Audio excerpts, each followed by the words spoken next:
We've brought two guest speakers along, Geoff Allan and Dr. Mark Howard. Geoff Allan is the NTC's Chief Operating Officer responsible for overseeing NTC's work program. He has experience in regulatory reform and performance management, working in senior roles at Queensland Corrective Services, Sport and Recreation, Environmental Protection Agency, and as a Ministerial Chief of Staff. Dr. Howard is Deputy Director, Department of Respiratory and Sleep Medicine, and Director of the VRSS at Austin Health. Board member for the Institute for Breathing and Sleep. Theme leader in the Cooperative Research Centre for Alertness, Safety and Productivity, and adjunct professor at Monash University. If you'd please join me in welcoming Geoff Allan.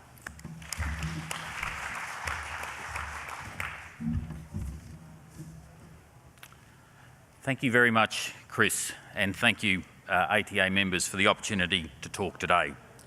Now, I'm very much looking forward to hearing from the hackathon finalists who will be presenting towards the end of this session.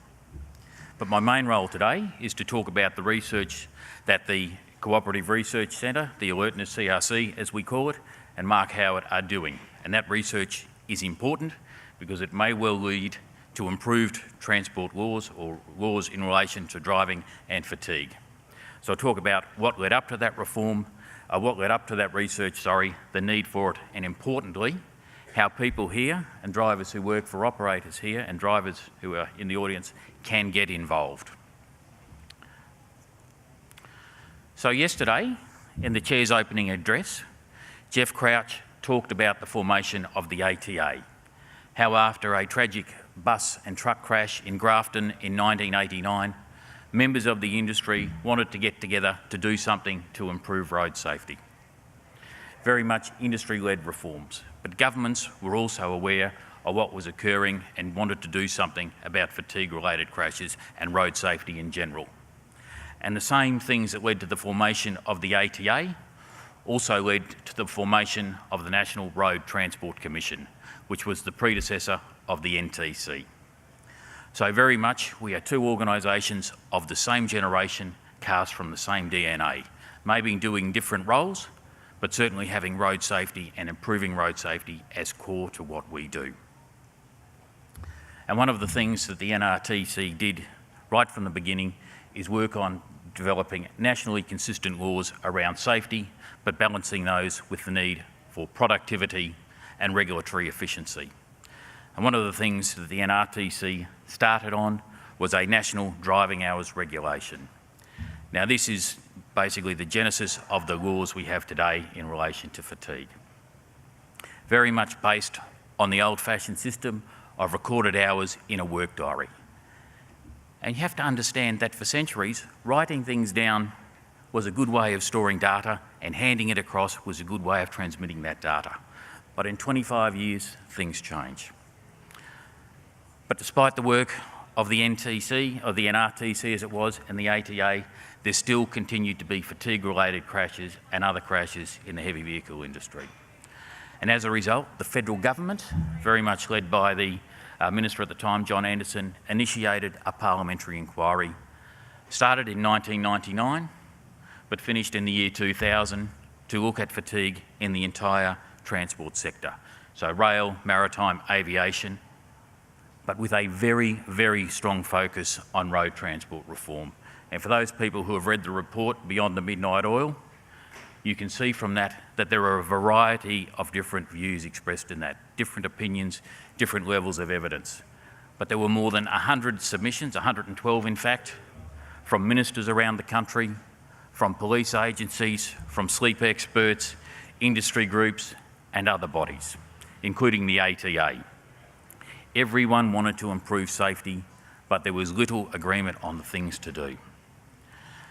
And it very much canvassed a number of issues that have been canvassed at this forum so far in the last 2 days.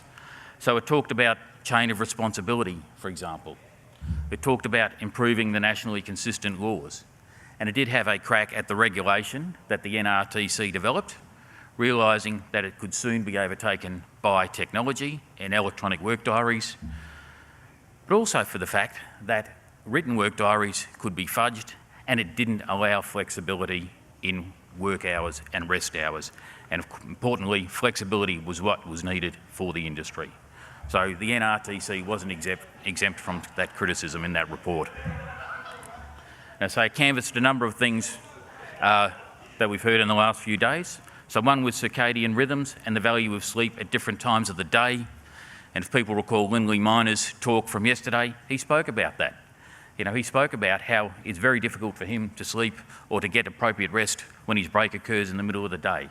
And as a result, he makes what I would call informal adjustments to his work diary to make sure he gets a better outcome. And that was noted in the review. It found that 57% of drivers on at least 50% of their trips made entries that were incorrect in order to get a better outcome, in order to make adjustments to make their work diary system work for them. But also canvassed a number of issues that were here today. As I say, COR, chain of responsibility, matters. It talked about things such as margins and the costing, and I was conscious of the question Farmer had yesterday, that the first recommendation of the report from recollection was that more should be done to make sure heavy vehicle operators costed their work and priced their work accordingly. So more to be done. And notwithstanding the fact that that report was nearly 20 years ago, a number of things have been put in place and there have been a number of reforms, but there's certainly more that can be done. They spoke about more in COR, and we are doing more, and you've heard about the laws that will commence in the middle of the year. Talked about more in accreditation, and you've heard about reforms that the NHVR is looking at to improve accreditation, and also about testing for fatigue and how, because of the inadequacies of the work and rest hours and work diaries, that there should eventually lead to a better way to test for fatigue to make sure that when drivers are on the road, they are safe and alert to drive. And that's very much why we're partnering with Monash University and the Alertness CAC to get evidence. But we know it is a compromised law. The law we have in place at the moment, which came from the National Driving Hours Regulation, became model law, led to an improved situation. So a model law, when it was adopted in 2008, in the jurisdictions that participated, within 2 years, it showed that there was a 40% reduction in fatigue-related heavy vehicle crashes. So it may be imperfect, but it worked. Ministers still wanted us to do more, though, to make it even better. To, as we've heard today, the need to make it flexible, but the need to make sure that any change is better than what we have today and is safer than what we have today. So we went away and did a bit of work and came back in early 2014 to recommend some modest changes to improve the laws in relation to fatigue and work diaries and calculating work and rest hours. But it wasn't enough. Ministers needed to be convinced. They needed to have the evidence. So we were sent away to get the evidence, and that's very much why we've partnered with the Alertness CRC to get that evidence. And the success of that evidence, as we heard from the last session with Anne Forward, is going to be important. It's important, as she said, that you communicate the good work your industry is doing and the desire you have to make that better, to communicate it to a different audience through different means, through television stations and the like. But what we need to gather that evidence, we need participants, and we're putting out very much a call for participants. And as you come through the door, or as you came through the door, and as you leave later on today, you will see a flyer which asks people to get involved. So yesterday, Geoff Crouch put out a call to the audience. He said, put up your hands those people who want to come to a 2-day summit to address safety.